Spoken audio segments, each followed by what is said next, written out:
Hey, Life Springers, Pastor Fran here. Hey, listen, I just wanted to reach out to you guys and kind of give you an update on some things. I hope that you are having a good day after Christmas. If you have a day after Christmas food hangover, I hope that's going well. But I wanted to reach out and give you an update kind of about our flood and building situation and also some things about our worship services. But let me start with first things first. So as you probably know, for the second time in a couple of years, we had a problem with our sprinkler system. Both times it's been the pipes over our kids' areas. So you probably know that we had a flood a week and a couple of days ago, and that it did some damage to our building. And I'll show you some of that real quick. I'm in the big kids room, if you can see this. So you can see that the water caved in the ceiling and they had to take the whole ceiling out. All the demolition is done, by the way. Everything's already taken apart, cleaned up, and ready to be put back together. So you can see, I think they're going to be able to reuse the carpet, but they had to take the pad out, so they'll restretch the carpet. But you can see that in these areas, all the vinyl flooring, that wood-looking flooring that was in here is gone. Kind of same thing here in the room that's behind that kids room, the kind of the preteen room. And if you go over here in the preschool and nursery rooms, you can see kind of the same thing. Mostly in these two rooms, wasn't really too bad. There's no problems with the drywall. It's just we just lost the flooring, really. So same thing here. You can see in this room, we're just down to the concrete and there's no flooring. So I think that these two rooms will be able to be put back together maybe, I can't promise this, but maybe as soon as this next week. We will see. But so here's where we are. And I know some people are probably thinking, why did this happen in 2 years? That's a long story why it happened twice in 2 years that I can't really explain in a 3 or 4 minute video.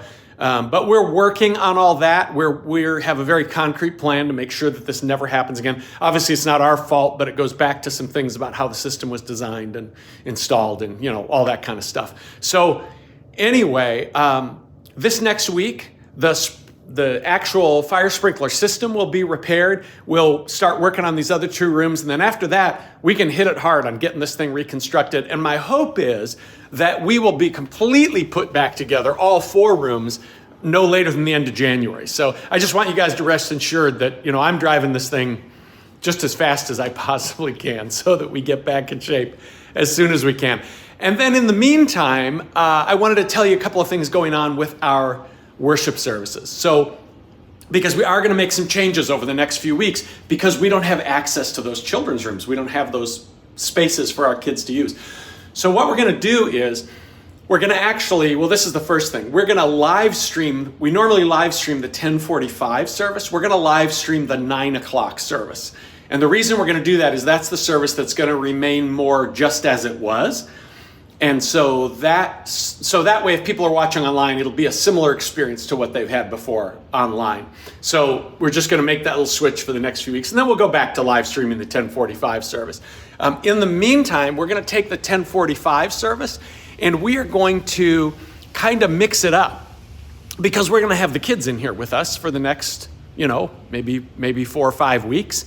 And so we're going to have still some things in that service that are oriented toward the adult part of the community, but we're going to have more stuff that also allows the kids to participate more with the music, with the teaching time, with communion, with all kinds of different things, because we don't want them to lose out. We want them to feel like, hey, we're going to church and we're getting the same wonderful, great experience in our church community that we always get.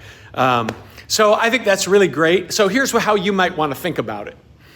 If you want kind of a normal length sermon and kind of just the usual service like we usually do it, you might want to consider coming to the 9 o'clock service.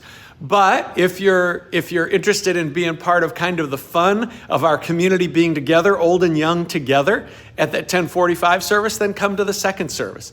I think this is actually a great opportunity for us to remember what it means to be a community, because what it means to be a community is to say we care about everybody, from the youngest to the oldest.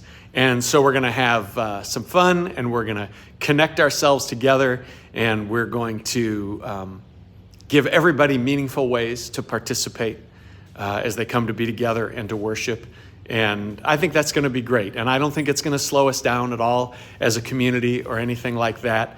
I love this church community, and every now and then you have a little setback like this, and then you say, well, you know what? So what do we have to do to get back on track?